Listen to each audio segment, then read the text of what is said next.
directionless, anti-people, no vision, only the political mission is there. I don't see any light.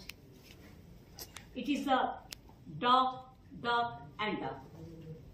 So, दीदी सिक्किम के लिए time में बड़ा बड़ा बात करते हैं, वादा करते हैं, और वोट आ जाने के बाद दार्जिलिंग को भूल जाता है, कालिम्पोंग को भूल जाता है, मिरिक को भूल जाता है, मिरिक को कार्शियांग को भूल जाता है।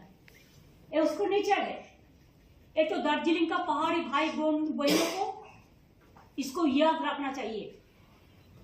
सिक्किम को मिलने दो, हमारा कोई इतराज नहीं है, लेकिन सिक्किम को मिलना और बंगाल को डिप्राइव करना दार्जिलिंग को, दिस आई कैनॉट सपोर्ट।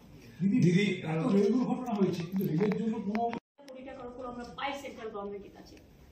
আমাদের টাকা এখান থেকে জিএসটি তুলে নিয়ে গেছে, এখন এক্সট্রা ট্যাক্স, আমাদের টাকা আমাদের দেয়নি, তাহলে জিএসটি করার কি প্রয়োজন ছিল? আগে আমরা ট্যাক্স করতে পারতাম, এখন তো কোনো ট্যাক্স আমরা করতে পারি না, আর শুধু শেষ লাগায়। শেষ মানে সবটাই সেন্ট্রাল গভর্নমেন্ট দেবে, স্টেট গভর্নমেন্ট পাবে না, এটা হচ্ছে কায়দা। আর ফয়দা হচ্ছে শুধু ওরাই করবে। কাজেই এই budget total anti people and anti poor. এই বাজেট হচ্ছে গরিবের বাজেট নয়, জনগণের বাজেট নয়, জনসাধারণের বাজেট নয়। একমাত্র একটা পার্টি নিজেকে খুশি করার জন্য শুধু তাদের স্বার্থে বাজেট করেছে। It's a political bias budget.